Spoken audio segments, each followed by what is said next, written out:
podcast where two longtime friends and sometimes a guest talk about their favorite games from the perspective of an average player.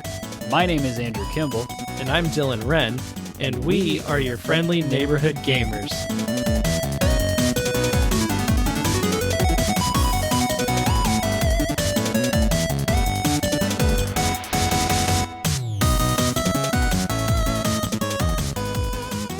Welcome back to the neighborhood. Once again, it is me, Dylan, not Andrew, who is running this show. So don't expect our normal quality because it is me running this, not Andrew. If you're a returning listener, thank you for coming back. And if you're new here, welcome to the show. Today is a little bit different. I am flying solo as the host with two guests. We have my sister, Delany, who is on the show with me. And we have Andrew's sister, Aubrey, who is on the show with us. Andrew is right. You do sound like public radio. Also, I'm not sure either one of us is going to stick around after that inspiring intro of it's not going to be up to our usual quality. I was more of just saying that, like, Andrew is definitely missed head podcast host and missed. But, you know, he's missed by Aubrey and I guess not by Delany. So, you know, take that as you will. I mean, she hasn't done very many of these. How many of our episodes have you listened to? Because you were about to say as a fan. No, I was about to... How many episodes? Okay, we'll circle back to that. I was going to say, as a fellow Capricorn, I don't feel his loss as much as you two because I'm not lacking direction. 45 minutes of usable content. Was that not usable? I have no clue. Poor Andrew. But honestly, I feel like we're giving great content and he really has the choice to roll with it or try and scale us back, which won't work. But still in facepalm number 1. Ooh, can we have a counter? This is an audio podcast, so unless you verbally say it and count along with Aubrey, then no. Aubrey, facepalm counter initiate. It's a bit. Anyway, so generally we try to have like a little question at the beginning of these to kind of get the conversation flowing. So I wanted to just kind of throw it to you guys both briefly. What have you been playing lately? Well, I've been playing some of Disney Dreamlight Valley. There were a couple updates that came out a few weeks ago, and life has finally slowed down enough for me to like jump into them. And then kind of the usual social gaming, Jackbox and the like. And Joe, a friend of the show, this past weekend played golf with your friends. And we're kind of reminded why that's not actually usually the first pick, even though it is one of the few couch co-op games that's out there. Yeah. We played the like hockey puck game version of it, which actually had you like shooting for a net, so it was kind of easier.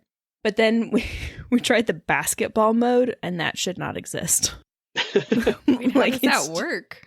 It's like a net. There's like a net instead of the hole.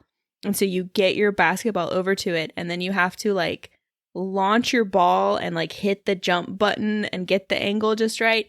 The answer to how does it work is that it doesn't work. Okay. At least as far as we could figure out. It also doesn't count if you go from like the under the net and back in shot. Not allowed.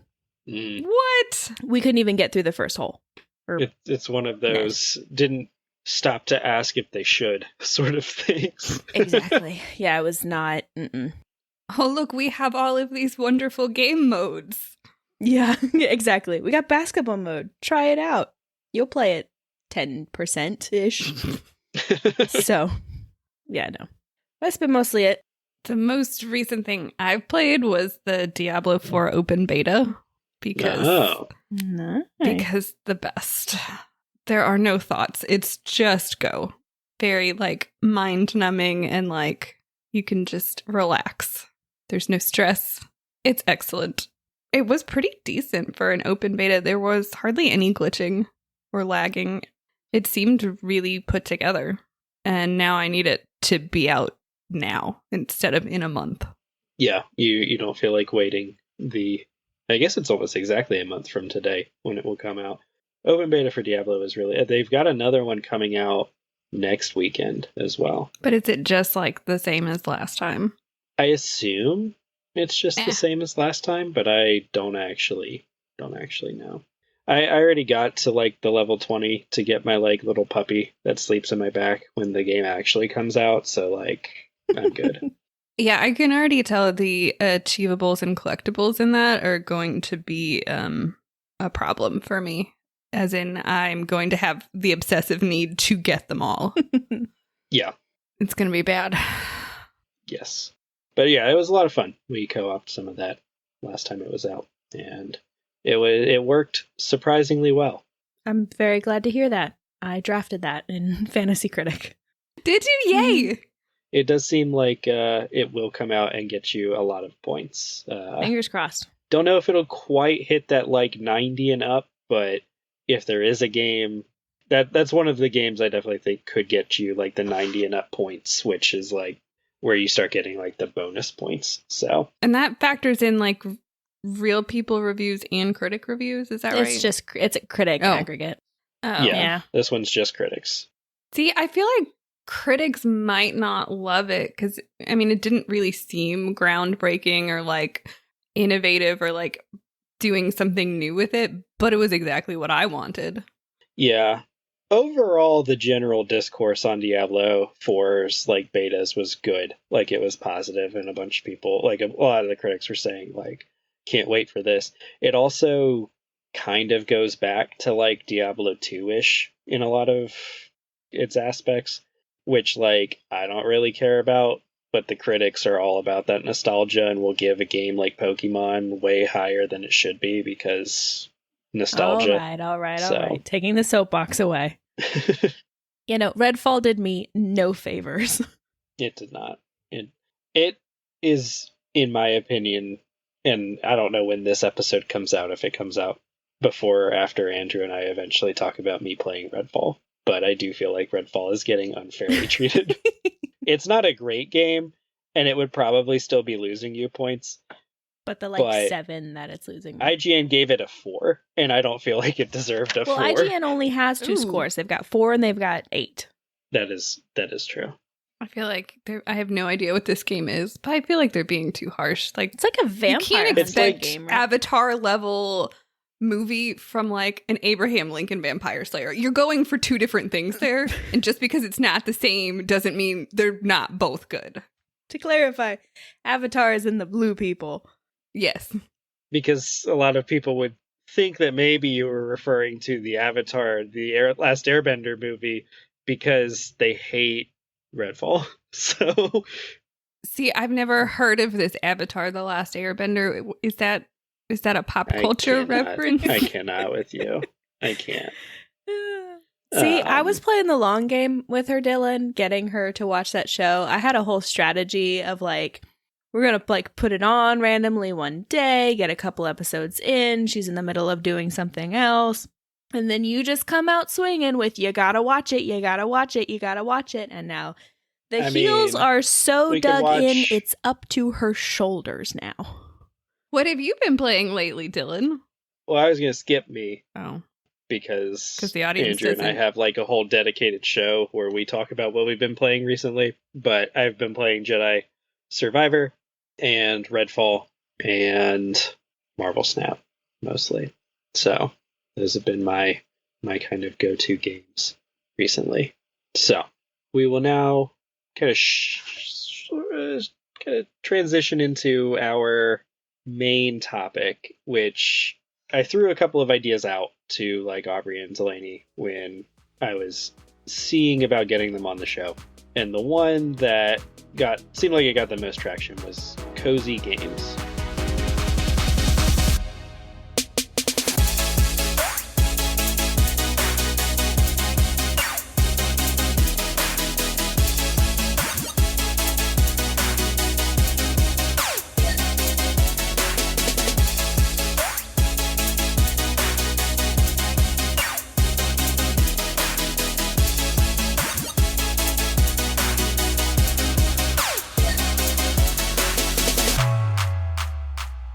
And so we're going to talk about some cozy games today.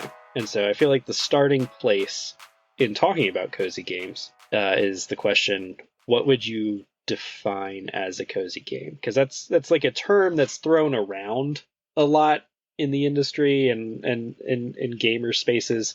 It's like, oh, this is a cozy game. But so what does it mean? What does that mean to you? So cozy games, right? Like, what would you normally think of? I feel like the main focus when you say cozy games is like the aesthetic of it, right? The look, it's pretty, it's calming. I don't feel like that's the actual definition of cozy. I think the definition of, are you like, what's your focus playing that game?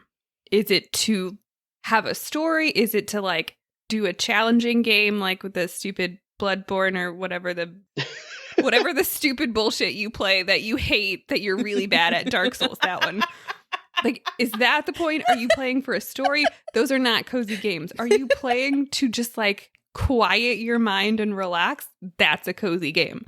And I feel like the definition of that can be different for everybody. Like, somebody is over there playing like Scrabble on their phone and it quiets their brain and it chills them out and they relax. That's their cozy game. Somebody else is playing a farming simulator. Totally chill for them. I think it really depends what your focus playing the game is. Yeah, some people could feel like totally zenned out by like Tetris effect, whereas I would find that just awful. Yeah, it's the vibe of the game for the person playing it. Yeah, like for me personally, a cozy game can have quick time events and it can have like, say, Spiritfarer. It's like generally a pretty chill experience hopping around. You're choosing when you're experiencing those more like quick time event or stressful or whatever kind of stuff like Stardew Valley. You choose to go into the mines. You don't have to progress the story.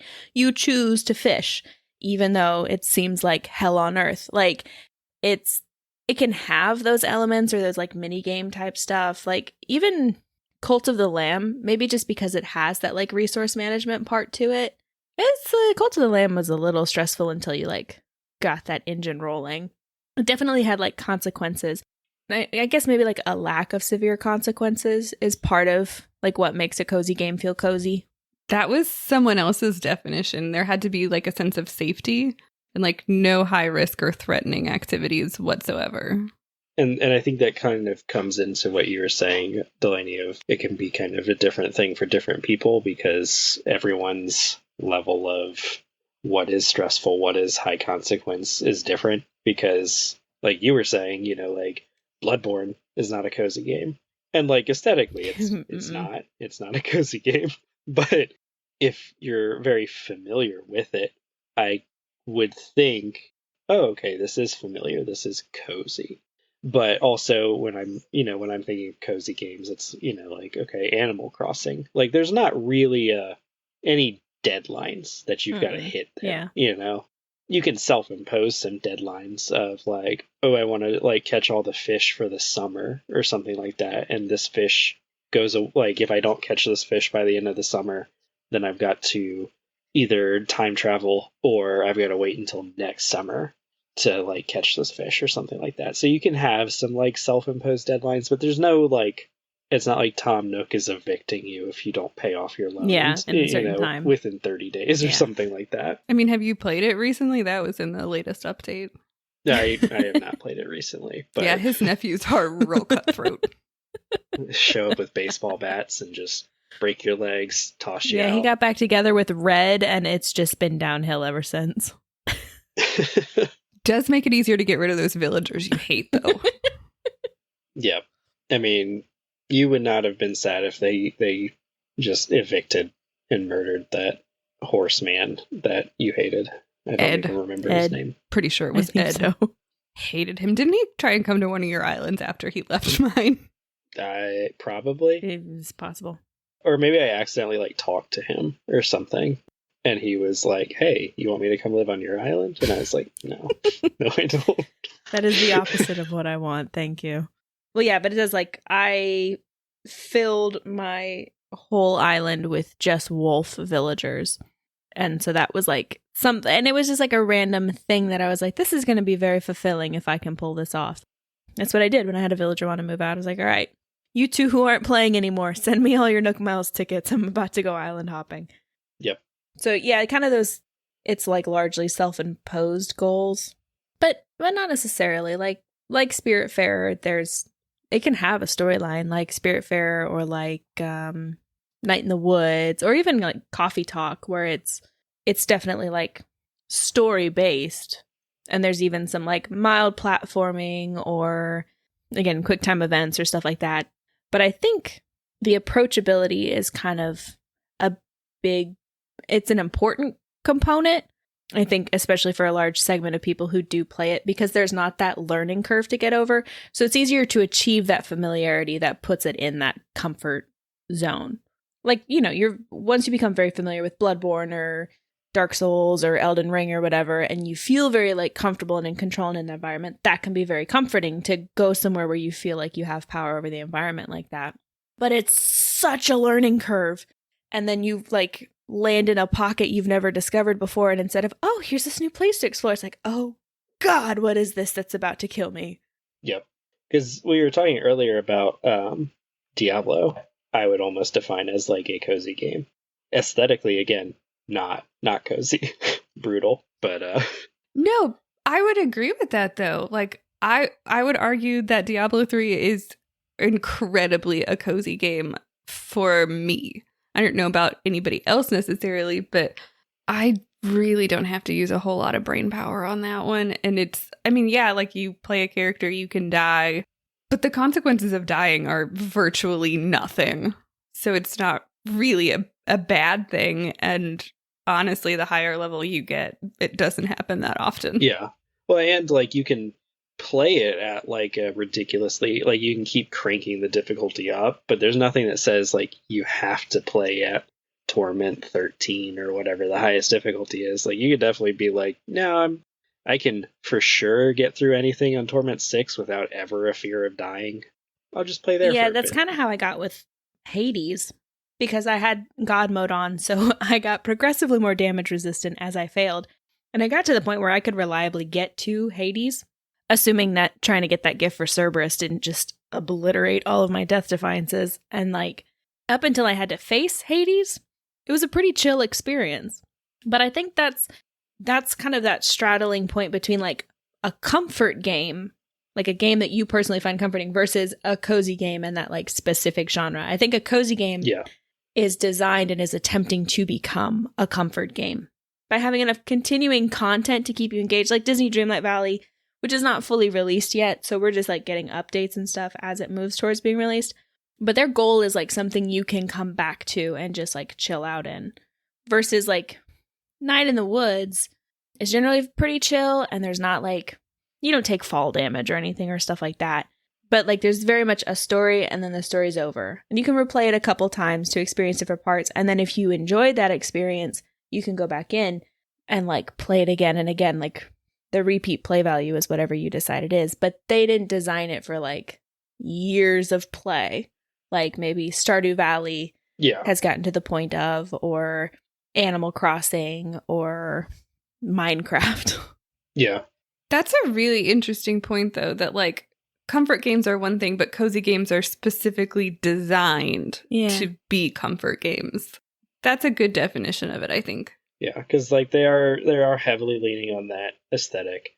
You can watch like a trailer and kind of immediately know like, oh, this is a cozy game, because it's generally like some sort of chill guitar music, generally like a random person running around with like a hoe or a shovel or something, digging like a little plot for their garden or something, like. And so just kind of the shorthand is kind of like, this is a cozy game. Like Slime Rancher, is that a cozy game? Every trailer I've ever watched for it has made me think like, this could be a cozy game.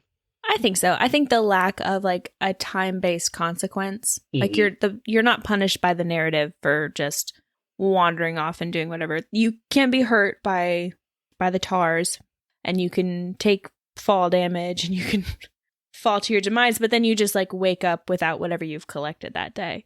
Which I guess an interesting counterpoint to the point I just made, though, is thinking about like a game like Unpacking, where it's like it's not designed for that long play or for you to return to it much, but also that could just be like, it's like the studio's limited.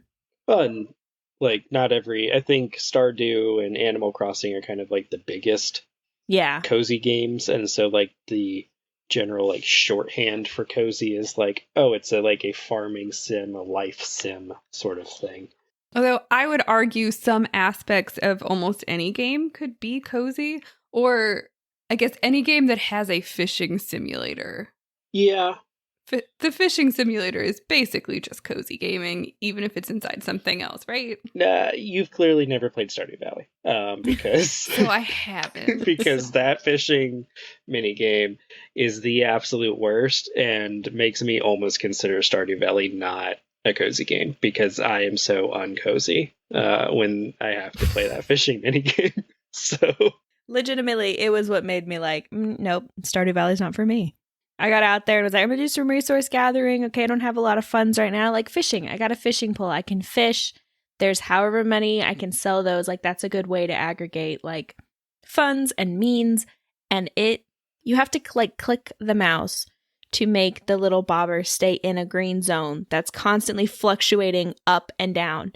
And you can't like shift it up and down. You just have to let it fall down, and it has to stay in that little green zone until a bar on the side fills up. And if you're outside, the bar on the side drops.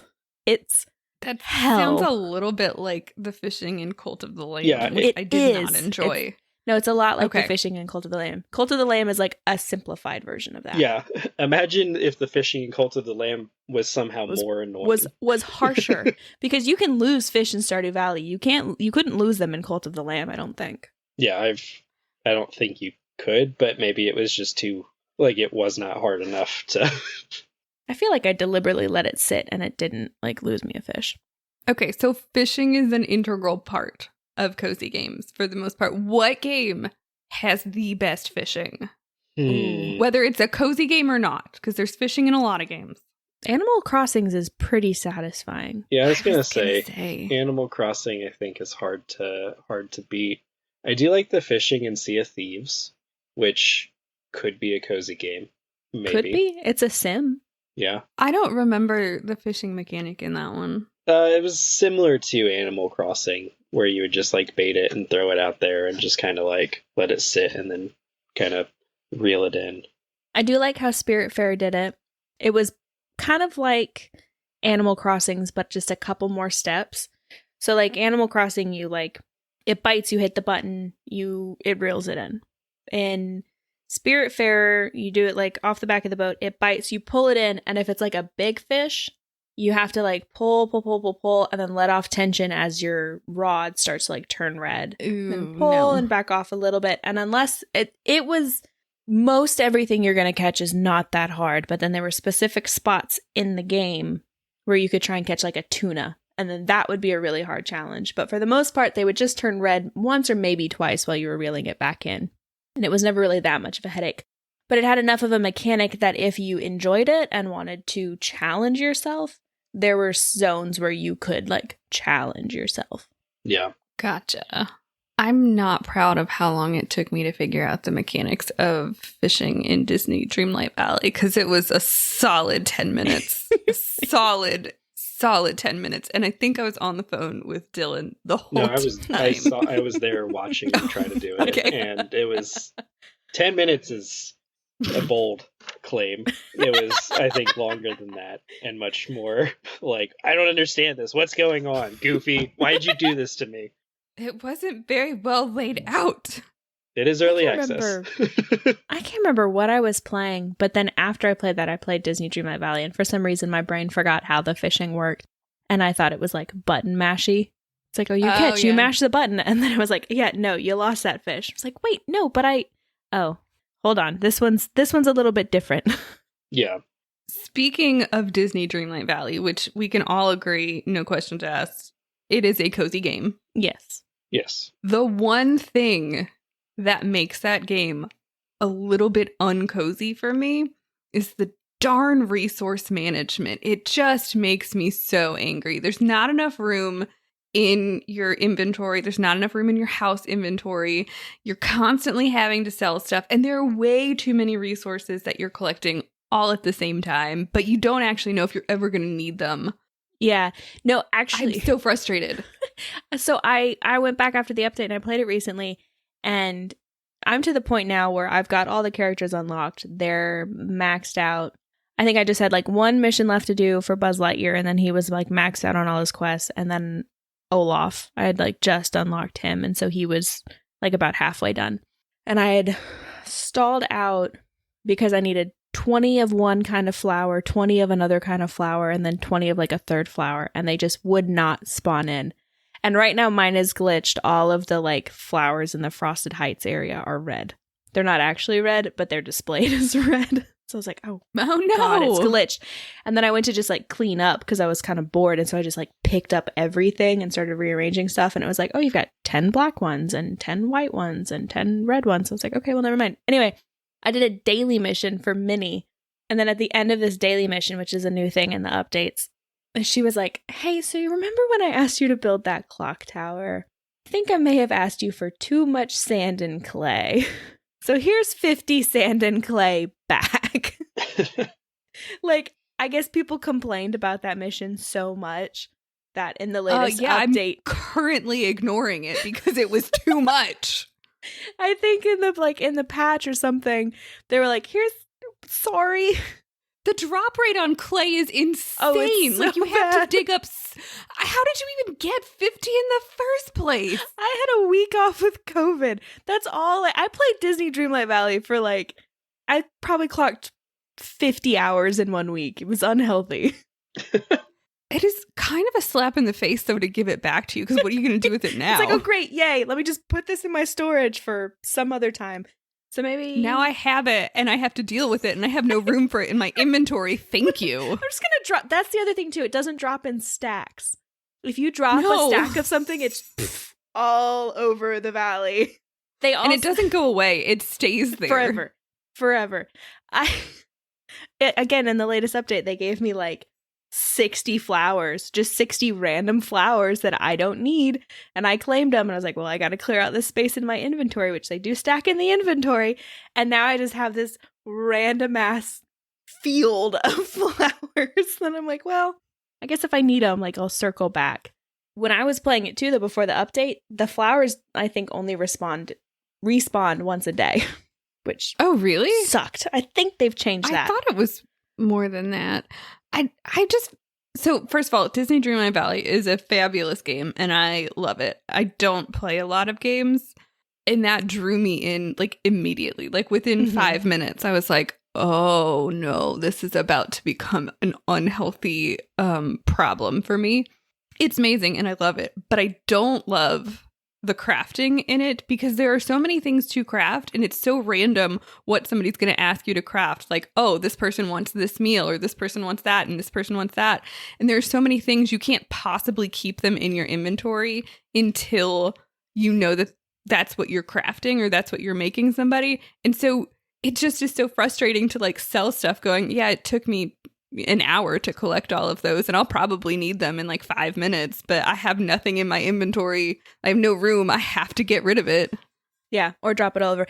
I have got just a wall of chests that I have crafted, like small chests. And I just figured out, I guess, unlocked the recipe or they added it or whatever for like the bigger chests that actually, the most frustrating part is they display all of the slots you don't have. So your chest can only hold like 2 out of the 6 rows, but you're going to see those other 4 rows blanked out. It is a slap in the face. Here's 40 slots you just can't use. Yeah, no, it's cruel. Bastards. And they knew what they were doing. It was on purpose. It's like a chest exists that fills all of this. You don't have it yet. I do like, though, and I did it one time, so correct me if I'm wrong. I was crafting like recipes. I was doing the cooking and was pulling stuff from the chest in my house. Yes. Yeah. Okay. Yeah, it does that. That is a nice feature. Well, and it does that for crafting too. It'll pull from the chest in your home while you do crafting.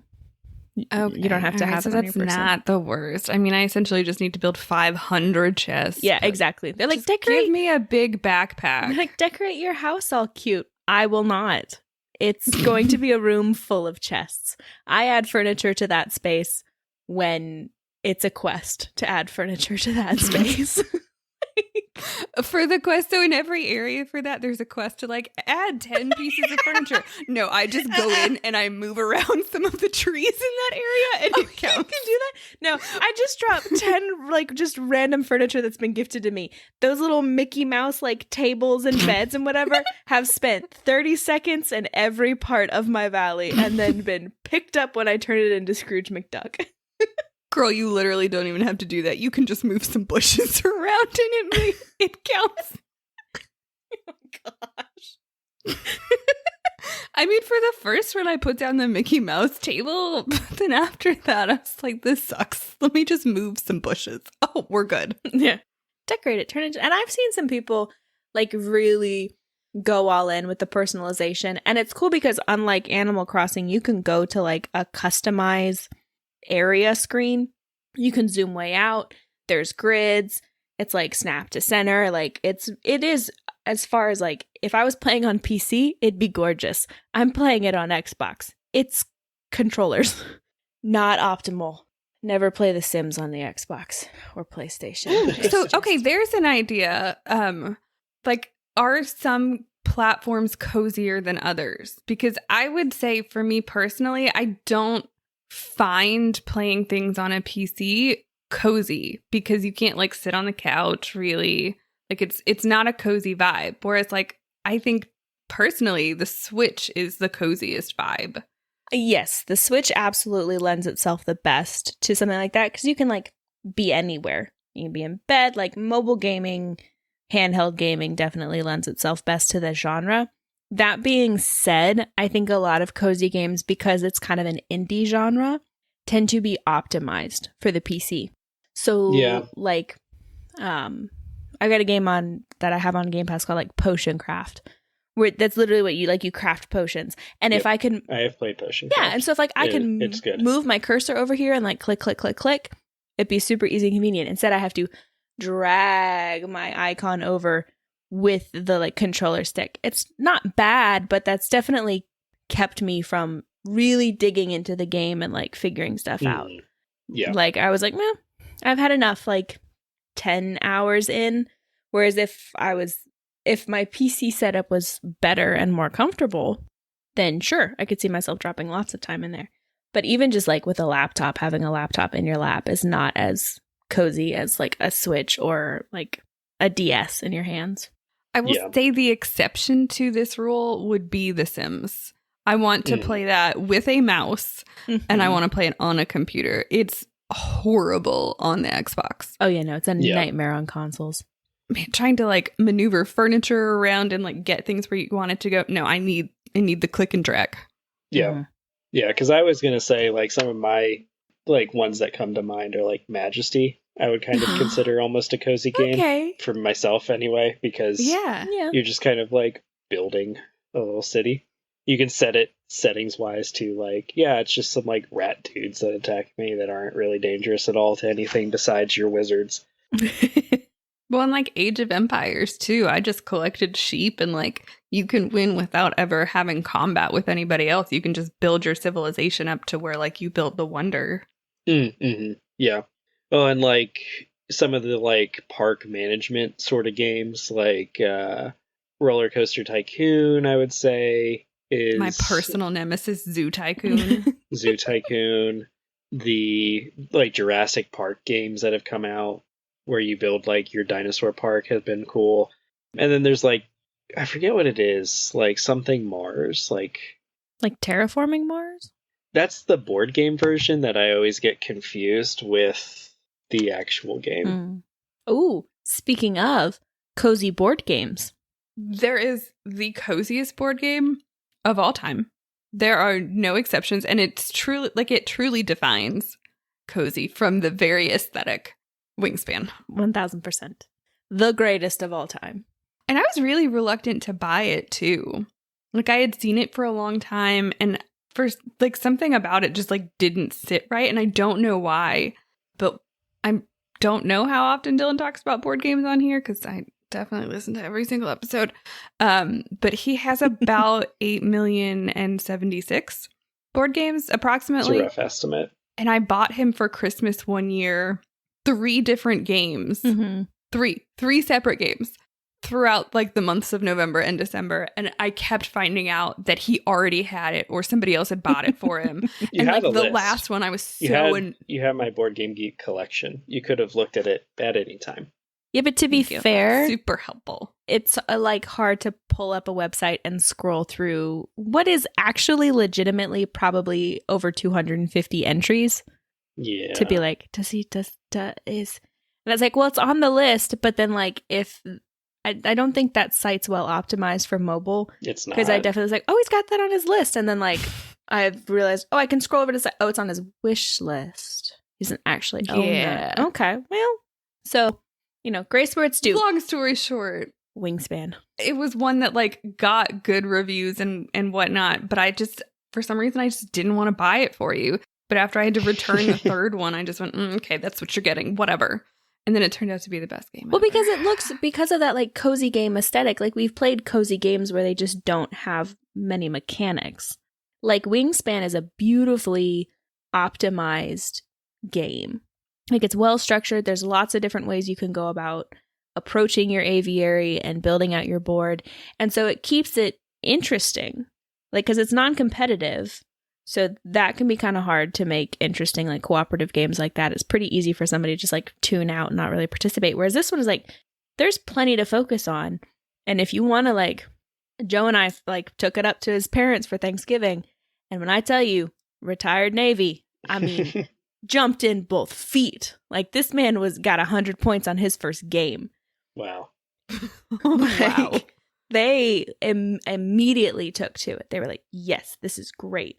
So there's enough going on in the game, but to look at it from the box, you wouldn't necessarily know.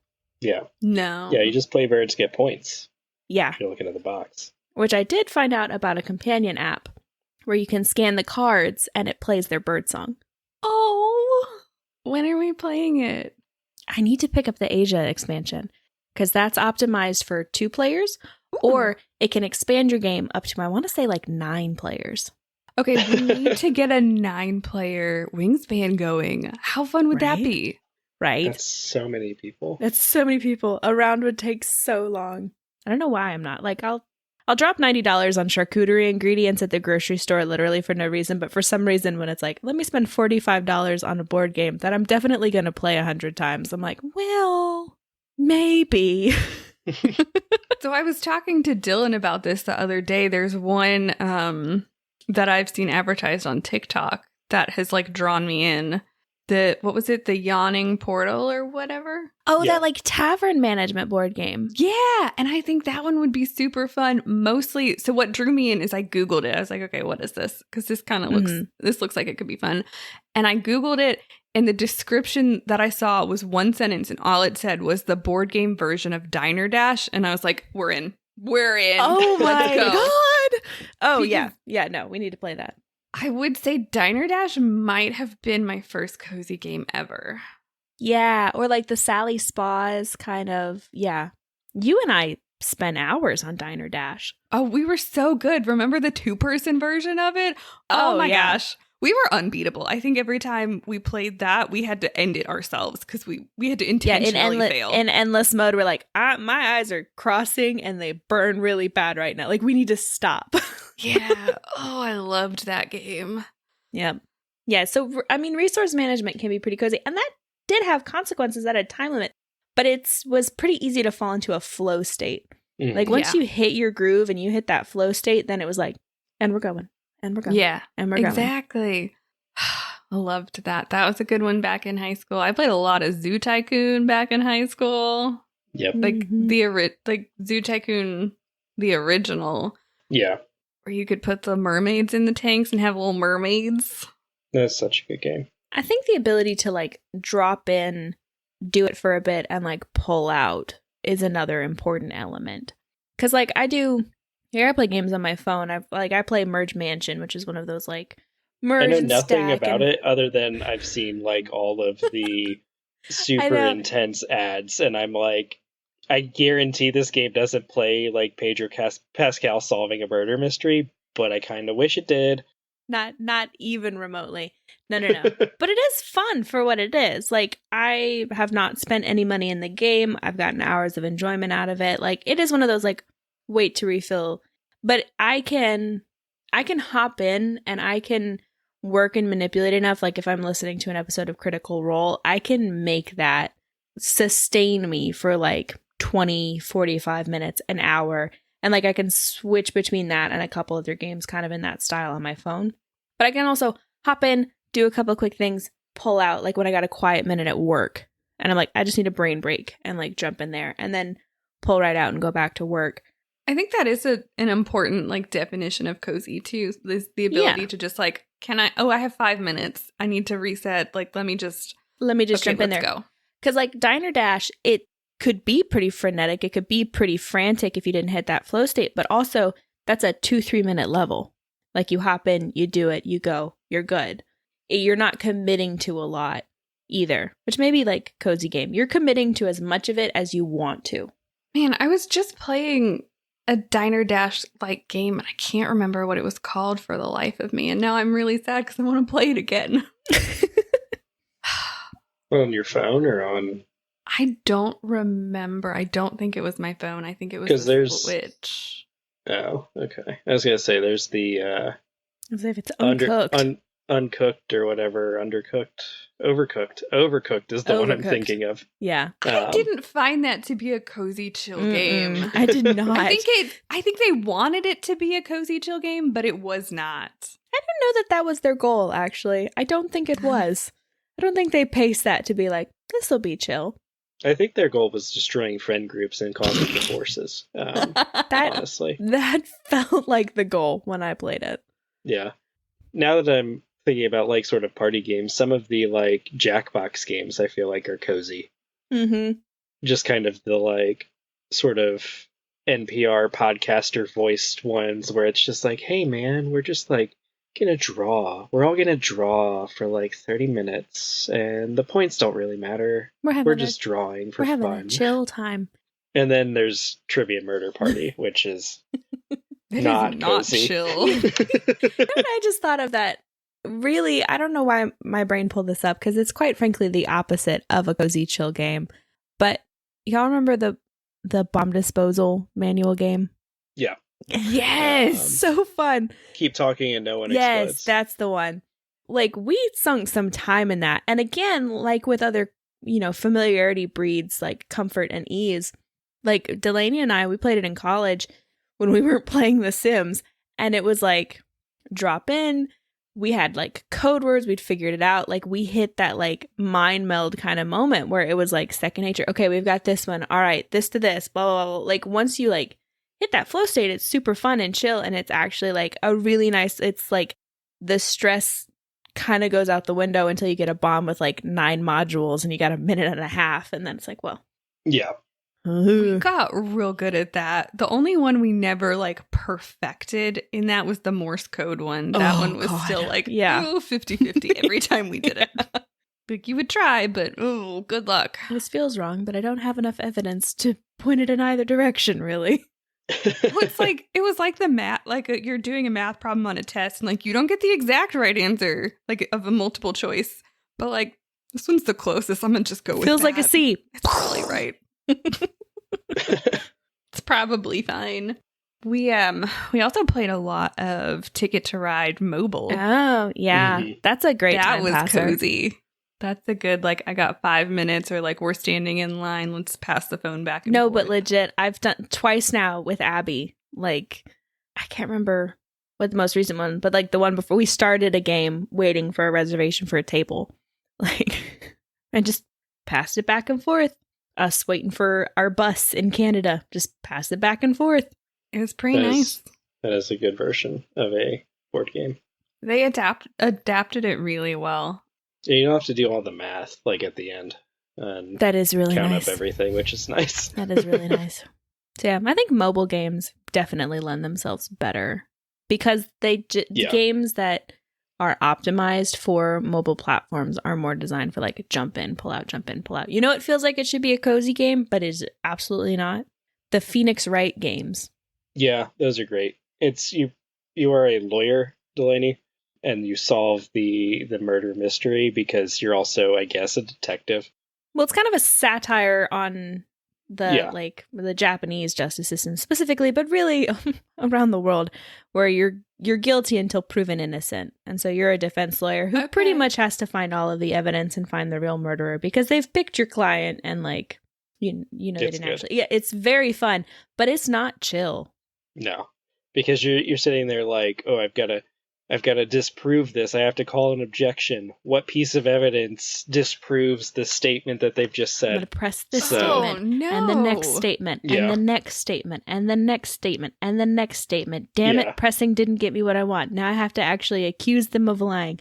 Okay, did they? Well, this isn't right, but what piece of evidence proves it's not right? Well, this one directly contradicts. No. Don't do the piece of paper that says, I'm the murderer and has a bloody handprint. It's the parrot. The parrot proves why they're a liar. Anybody I've never played a game is a liar. I have never played a game with a walkthrough so consistently as I have the Phoenix Wright games. Oh, no. Yeah. It's rough. A simpler, like that's making me think of another game I would consider a cozy game called Murder by Numbers, which is like, it's Picross, which is like a sort of puzzle game that I think is big over in Japan. It's kind of like a Sudoku sort of situation, and you go through it and you are solving the murders that are occurring in the game by like, basically when you solve the Picross, it makes a picture. And so like, that is how you find the evidence, as you do the thing, and then it becomes a picture, and you then can use those things to be like, oh, really? You said you weren't here, but I found like your wallet at the crime scene or whatever. So is it Picross the one where you have to like move the pieces around and arrange them? It gives you like a series of numbers on like the two axes, and then the number corresponds to how many shaded in boxes there are. Oh, okay. Kind of like Minesweeper-ish. Yeah, kind of like mine. Like it'll give you like 3, 4, 2, and so there's a like 3 shaded in boxes together, 2 shaded in boxes together, and then 4 like in that order. And you have to like kind of piece together like where they are in the thing. And so it's a fun like chill little puzzle game, and like it's got the overarching like murder mystery Phoenix Wright-ish story that goes along with it. So it's on Switch. I'd recommend checking it out if you like cozy games. I need a new cozy game. I don't know. Check out Murder by Numbers. I just recommended one. I know, one. but it didn't grab me. Ooh, you know what I don't find cozy? What?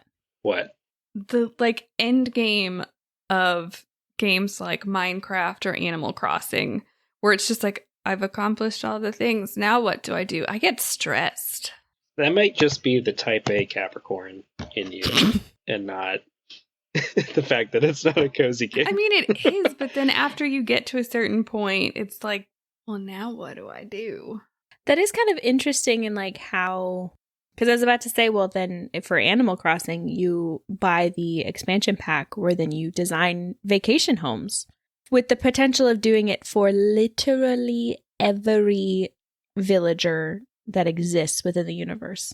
Like it is an unlimited amount of home design. And for me personally, that was too little structure.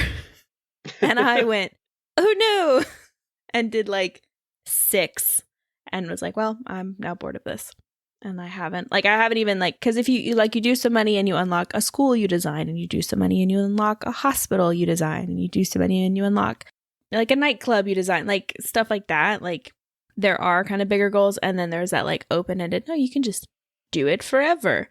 I think that is a fine line for cozy games to walk, is I need a little bit of a goal. Like if it's completely open-ended, that's too much for me to decide. That's not why I'm playing this game. I need a little bit of a task, a little bit of direction, because I don't want to have to decide. Give me a job to do. Yeah. To Stardew Valley's credit, I will say, I feel like they hit that sort of middle ground very well, where it's like they introduce you to a bunch of different like things that you can do in the game, and there isn't really like a time limit, but there's always kind of like another thing that you can be kind of like, if you want to go into the mines, you can. And like there are goals for if you want to do the mines. There are goals for like upgrading your little farm. There are goals for like, you know, getting to know the villagers and all of that kind of stuff. So I feel like there is enough of like an overarching story, but there's not like a time pressure to get any of it done, really, because you can kind of just ignore like the social aspect of Stardew Valley for 2 in-game years and then decide like, okay, now I've lived in this valley for 2 years. Now I'm going to decide to actually get to know my neighbors. Like, I'm going to go talk to people. Yeah, whereas on the opposite end of that spectrum, but I think also handles it in a really good way, is my favorite, which is Spiritfarer, where it could go on continuously. And there is that like that final save point before you trigger what is the end of the game. But they also have, this is the ending. And it gives you that catharsis of like, it's over. Like I've technically 100%ed that game with the DLC because I have accomplished everything for all of the spirits within that game.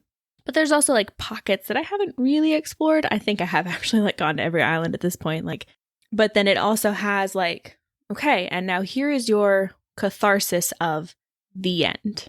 It is over. You can let it go, which feels very appropriate for a game about death. They do seem to have nailed that. Yeah.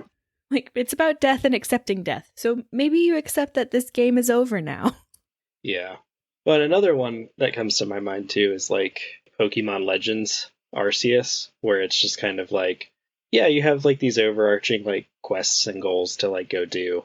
And like they give you a bunch of little side quests that you can go do.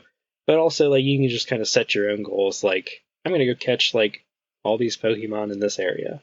And then you can just kind of like walk around out there, throw Pokeballs at them, catch Pokemon, you know? Like it can be very chill, very relaxing. I would say Disney Dreamlight Valley has also pretty well nailed the like middle ground of there's lots of options of things to do. You can do, and like it gives you enough direction, but also a lot of options. So you could do like, I want to level up all of my friendships with the characters, or I want to go do this quest and unlock more areas, or I just want to go fishing and see what I can catch. Direction, but also options. Yeah, there's lots of collectibles. And again, there's no consequence for not addressing a goal for ever and ever and ever and ever. Lots of like clothes to unlock, lots of fish to catch, flowers to collect, recipes to discover. Like there's lots of content in there, which for me personally, I like my bleed of ADHD is like, okay, wait, quest, do the quest. Quest complete. New quest. Make friends with this person enough to get new quest. All right, new quest. Unlock new character. Great, we're going to do this. You're following me around so I can get your friendship up while I get this thing for this quest. So then like when the quests ran out, I was like stopped in my tracks. Because like that's what like grabbed me. It was like, oh, just one more thing. Oh, just one more thing. Oh, just one more thing. So it wasn't until I circled back this time that I was like, you know what? I'm going to totally like clean out all the random little crap in this area and actually like decorate it the way I like. Because in Animal Crossing, like I'm not one to like super carefully decorate or whatnot, but like the random seeds and stuff that just got dropped on the ground because I didn't have space in my backpack. I was like, all right, I'm going to finally go pick you up now. Yeah, my beach is just littered. It's just littered. Sand everywhere. Sand, plants, seeds, everything just inevitably gets dropped on the beach.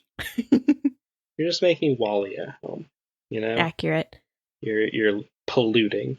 No, but because like there was a quest where Stitch like just threw crap all over like part of it. And so there was just carrots and dirt for weeks. Excellent. And one part that I finally got around to cleaning up. It's like, you know what? I'm not doing it. I'm running past it. I don't have room in my inventory for that's the thing. Carrots. I would clean it up, but there's no room in my inventory to carry it away. I don't need dirt. Don't appreciate inventory management. That is not why I am playing a cozy game. Thank you. Don't you dare. I already have to clean out like my purse. I'm not trying to clean out my fake backpack in a video game. There are too many resources in that game. I'm sorry, I'm saying it. There are too many. There are like 400 different kinds of flowers because every single zone is a new kind of flower with like 4 different color variations.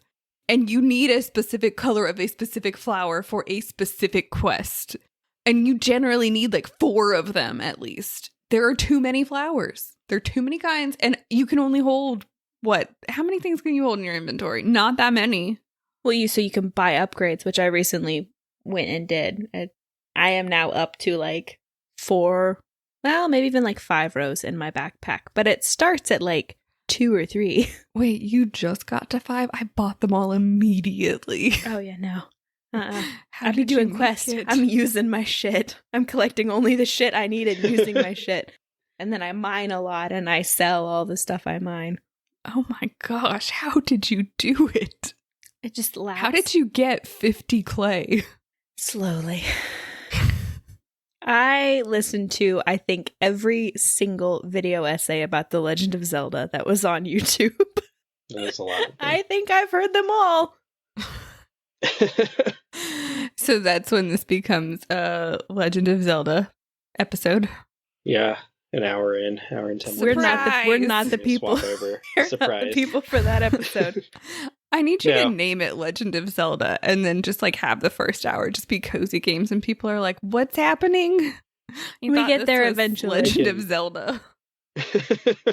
I mean, we'd probably get a decent number of like search and engine optimization listens just by calling it Legend of Zelda. We can call it Legend of Zelda Hot Takes because I did not find Breath of the Wild that compelling. A game that many might argue could be a cozy game. Yeah, I would say it could be cozy. It was too open-ended. And as previously stated in our discussion, you can't have a cozy game be too open-ended. Mm-mm. You need an objective. I mean, I'm not trying to make decisions. Like, I'm not trying to be like, oh, that's what I want to go do. No, give me a simple task and let me go do it. Yeah. Tell me go to, when my only objective is, save the princess. Get strong enough to save the princess. I'm like, well, okay. I'm jumping out of the starting zone and going to save the princess. Like, is that really all it tells you? Yeah. In theory, that's your only objective. I recently restarted that game and have been playing through it because I never finished it. And I was really just like, yeah, they just kind of very basically tutorialize you and then just throw you out into the world and they're like, all right, I guess go do stuff. Oof. They're kind of like, hey, there might be something over there by that mountain. And they don't tell you where. They're just kind of like, yeah, like maybe go over by that mountain and see what's over there. Go run around. It's Skyrim without the quest. Happen to stumble upon the guy who is there to like kind of guide you a little bit more, then you go. But it's really a lot of just kind of like, yeah, you can kind of just go wherever you want to. Do whatever you want to. We're not going to tell you anymore. There's no more tutorials. Sorry. Oh my gosh. Which is cool, but also very just kind of like stressful if you want a goal. Well, yeah, and like my 2 Zelda games that I actually have like played and beaten, Twilight Princess and Wind Waker. Both very story focused. Hey, here's the next objective. Go to this zone. Go do that. You can't really go up. Like you can backtrack all you want and explore places you've been, but only one new area is going to open up at a time. That works out great for me. Let me go here, finish all of my crap here. Okay, now I go here and I finish all of my crap here. And then like, I'm not a completionist, but I need that like hub and spoke or there's some semblance of a level. So as we kind of bring our discussion on cozy games to a close. Oh, that was just Act 1. Sure. So some of I did pull like a couple of lists of like various websites saying like, hey, these are great cozy games to check out just to help jog our like brains and just kind of give us some like talking points to help remember some of the games we may have played. A lot of these we've talked about, like we've talked about Animal Crossing, Stardew, Disney Dreamlight, so I'm not going to like hit those too hard. My Time at Portia is a game that is generally thrown out as like a big cozy game. And it's kind of like a 3D Animal Crossing-y game. And so it's an interesting... I know our friend of the show, Alyssa, who is our author friend, I guess she hasn't been on Your Friendly Neighborhood Gamers, but she was on Level Playing Field, if you want to dig into our old shows backlog. She was one of the final episodes on that show. But I know she's a big fan of it. We talked about Coffee Talk, Night in the Woods. Donut County is a very quick, chill, cozy game. I watched Joe play that. Yeah. You're basically a hole, and you go around sucking up stuff. And it takes maybe an hour or two. I downloaded that game, and then the aesthetic of it just didn't appeal to me at all. I could not play it. Don't like the simplified cell shaded. Yeah. I didn't like it. Yeah, it looks unrendered. It is very chill and easy. I think I 100%ed it just because there's it's not a complicated game. It's a fairly small experience. Yeah, I think I did it. I played it, and it took maybe a couple hours total. So it was on Game Pass at one point. I don't know if it's still there. Coral Island is another farming sim, I think. Chicory, A Colorful Tale, I think is a farming sim. I haven't played that one. I think it's a farming sim with paint. Yeah, I think it's kind of like a, what was that one game with the wolf who had the tail they could paint? It's like that, but without the action, I think. Yeah. I could be totally wrong. I haven't played Chicory. I've just seen trailers and stuff. Yeah. Unpacking, we talked a little bit about. You unpack boxes. Played that. Abzu is a sort of you're a diver exploring the underwater, but not in a scary way, in just oh man, isn't the underwater awesome sort of way. Very atmospheric. Yeah. Cozy Grove is a What If Animal Crossing, but the villagers were ghosts. We talked a little bit about A Little to the Left, and then Journey is another cozy experience. I think you threw that one on the list, Aubrey. Yeah. Well, I saw Abzu was on there, and Abzu is very... Yeah. I don't want to call it derivative, but it evokes that same feeling that Journey does. Yeah. Journey is kind of like Grease, where it's mild platforming and it's atmospheric and chill and whatnot, but it is definitely trying to take you on an emotional journey. Yeah. Which some of these other cozy games don't really try to do. I'm not trying to learn a lesson from a cozy game. But yeah, so I wanted to just shout out some of the games, because if you're listening, if you've made it an hour into this episode, hour and 15 minutes into this episode, and you're I want more cozy games, but I don't know what games there are. You probably can't go wrong picking something from that list or some of the games that we've talked about. Maybe not some of our more out there picks, like Diablo or Hades. It is an out there pick, but I feel like it works. But yeah, if you're looking for a cozy game, I wanted to leave you with some here are some cozy games.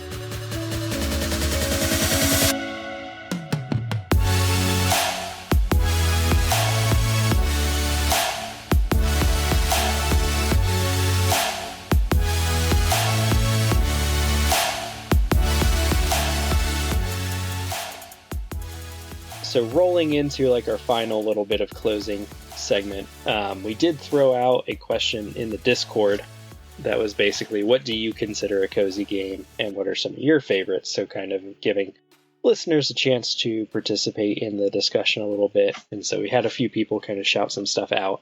Dave Jackson, who does Tales from the Backlog, he said to him, a cozy game has the vibes that I want at the time, and either ease of play or enough familiarity to keep the stress levels low. Some games that I find cozy are roguelike card games like Monster Train and Slay the Spire, Stardew Valley, and the Souls and Bloodborne games. Yeah. Feels like the conclusion we came to as well. Mm-hmm. Yeah. And Monster Train, Slay the Spire, great games. They can be stressful, but if you're familiar with them, pretty cozy. I really do think it depends on the person. I would not find a Souls game to be cozy.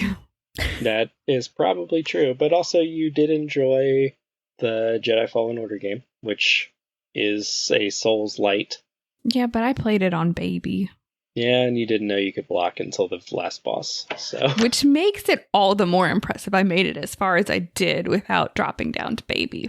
They said you played it on baby. But just for the record, playing it on baby is totally valid. Oh, yeah. That's what I'm saying. For sure. Jay from Super Bracket Bros said familiarity is probably the biggest factor. He shouted out Hades, Slay the Spire, Super Auto Pets, and Civilization are all up there for him. Sims like Roller Coaster Tycoon, Zoo Tycoon, and Jurassic World Evolution are also great cozy games, they said. Jerry Ryder said that he considers a cozy game one that I can get so immersed in certain aspects that I forget about real life for a time. My go-to ones are Borderlands 3 for build crafting and Mario Kart for just thoughtless fun. Okay. I hadn't considered racing games. I could see that. Yeah, for sure. And then Andrew, even though he could not be with us, wanted to weigh in, and he said Animal Crossing New Horizons was the ultimate cozy game when it came out. Familiarity is a big factor for him, both with the game itself, like Bloodborne, or with the characters in the world, like The Witcher 3. I also think games with a really good loop or flow state make good cozy games. So, a lot of kind of what we had discussed. It sounds like that's where everybody else was kind of coming down on it too. So big key elements like flow state, familiarity, ease of play, ease of access. So something can become cozy as you become familiar with it, and you get like the story progressed to a point where like you can just drop in and mess around a bit. You've got to feel the flow. If you don't feel the flow, it's not a cozy game. Yeah. So if you want to get in on answering questions like that for future episodes, join our Discord. I believe there should be a link in the description of the podcast. And so now we're just going to kind of wrap it up with some housekeeping. If you're interested, if you like the podcasts that we do, we have a YouTube channel where we do much more condensed discussions. And so if you're interested, maybe check that out. If you're on a podcast platform that lets you rate, then we'd appreciate you leaving a rating or a review, because that helps us out. That gets us in the algorithm of whatever platform you are using. But yeah. And really, everyone deserves to hear from us. I will say I'd like to thank our guests, Delany and Aubrey. Thank you guys for agreeing to be on this very last minute. But yeah, if you want to hear more from Aubrey, she was on the last show that we did, the Level Playing Field, so you can find a lot of her on that show. And then she has been on a few episodes of Your Friendly Neighborhood Gamers. I forget which ones, but I know for sure she was on the Quarry one with Delany. That was where you probably have heard Delany as well. Cult of the Lamb, Gotham Knights. Oh yeah, Cult of the Lamb was so good. And then she is in our Fantasy Critic League, which you can find on YouTube. So if you're interested in hearing more from either of them, there are options for you to hear that. Delany was also on Level Playing Field. I don't know which episodes beyond the Thanksgiving special. The fabled Thanksgiving special. But yeah, if you want to hear more from them, check those out.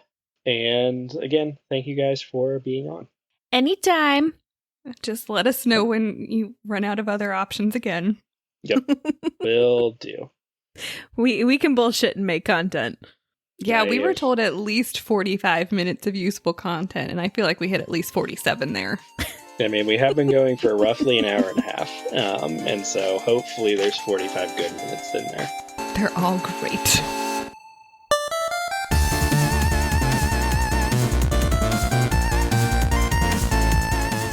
We hope you enjoyed listening to this episode of the Friendly Neighborhood Gamers podcast. If so, we would greatly appreciate your help in growing the show and the community by giving us a 5-star rating and review on Apple Podcasts, Spotify, and any other podcasting app that allows it. We also have some great videos on our YouTube channel, including reviews, rankings, and other topics. We would really appreciate you checking it out. And if you want to keep up with everything going on in the neighborhood, follow us on Instagram and Twitter, and feel free to jump in our Discord server. We hope to see you there. Links for everything are in the podcast description. Thanks again for listening, and remember, stay friendly, gamers.